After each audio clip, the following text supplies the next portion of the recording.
कभी सोचा है कि जब एक लिंक पर क्लिक किया जाता है तो सेकंडों में हजारों मील दूर से एक वेबसाइट कैसे सामने आ जाती है? यह कोई जादू नहीं है, बल्कि एक शानदार तरीके से बनाया गया निजाम है। आज हम इसी निजाम के राजों से पर्दा उठाएंगे। हाँ, इंटरनेट की ये रफ्तार और भरोसा अक्सर जादू जैसा ही लगता है, लेकिन सच पूछें तो इस जादू के पीछे एक बहुत ही मुनज्जम और मंतकी निजाम छुपा हुआ है, जिसे आज हम समझने वाले हैं। और यही वो सवाल है जो हम सबके जहन में आता है। ये रोजमर्रा का एक मुअम्मा है और आज हम मिलकर इसे हल करेंगे। तो ये सब होता कैसे है? इसका जवाब एक लफ्ज में है, प्रोटोकॉल्स। जरा सोचें, एक शख्स अपने आईफोन पर व्हाट्सएप इस्तेमाल कर रहा है और उसका दोस्त अपने एंड्रॉयड फोन पर। दोनों डिवाइसेस बिल्कुल मुख्तलिफ हैं, लेकिन फिर भी वो एक दूसरे से बात कर सकती हैं, है ना? ये प्रोटोकॉल्स की वजह से मुमकिन है। ये वो मुश्तरका असूल हैं जो तमाम डिवाइसेस को एक ही जबान बोलने पर मजबूर करते हैं। इसकी जड़ें तो 1960 की दहाई के आरपानेट में मिलती हैं, लेकिन असल गेम चेंजर 1983 में आया, जब टीसीपी/आईपी को अपनाया गया। सबसे अहम बात यह थी कि ये एक ओपन स्टैंडर्ड था, मतलब कोई भी कंपनी, कोई भी शख्स इसे मुफ्त में इस्तेमाल कर सकता था, बिना किसी की इजाजत के। इसी एक फैसले ने इंटरनेट को एक आलमी इनकलाब बना दिया। अच्छा, इंटरनेट के काम करने के तरीके को समझने के लिए हम एक बहुत ही जानी पहचानी मिसाल इस्तेमाल करेंगे, एक फिजिकल पोस्ट ऑफिस यानी हमारा डाक खाना।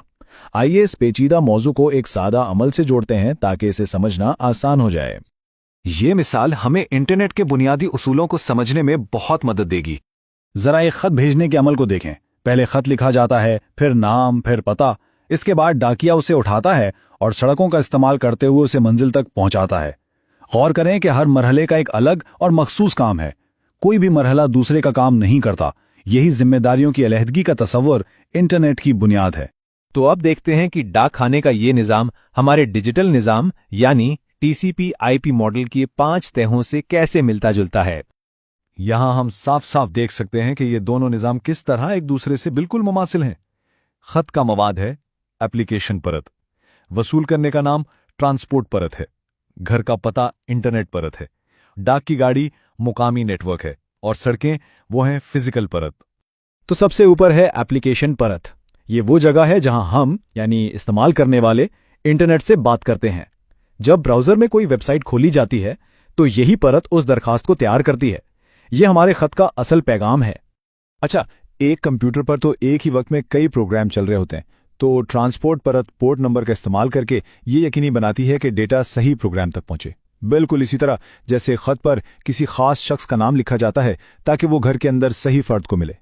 इंटरनेट का सिर्फ एक काम है, डेटा को दुनिया के किसी भी कोने में मौजूद सही कंप्यूटर तक पहुंचाना, और ये काम आईपी एड्रेस की मदद से किया जाता है, जो हर डिवाइस का मुनफरद पता होता है, बिल्कुल किसी घर के पते की तरह। ये परत डेटा को सफर के बस अगले पड़ाव तक पहुंचाती है। ये बिल्कुल एक डाक की गाड़ी की तरह है जो खत को एक डाक खाने से दूसरे तक ले जाती है। इंटरनेट की दुनिया में ये काम राउटर्स करते हैं, जो डेटा के लिए ट्रैफिक पुलिस का काम करते हैं और उसे सही सिमत में भेजते हैं। और सबसे नीचे है फिजिकल परत। ये वो हकीकी केबल्स, फाइबर ऑप्टिक्स और वाईफाई सिग्नल्स हैं जो डेटा को बिट्स की शक्ल में एक जगह से दूसरी जगह मुंतकिल करते हैं। ये हमारे डाकखाने की मिसाल में सड़कें और शाराएं हैं। अब जबकि हम इन 5 तहों को समझ गए हैं, सवाल ये है कि ये एक दूसरे के साथ मिलकर काम कैसे करती हैं। जवाब एनकैप्सुलेशन नामी एक अमल में है, जो कि डिजिटल पैकेजिंग की तरह है। इसका तस्वुर करना बहुत आसान है। हमारा डेटा एक खत की तरह है और हर परत इस खत को एक नए लिफाफे में डालकर उस पर अपनी हिदायत लिख देती है।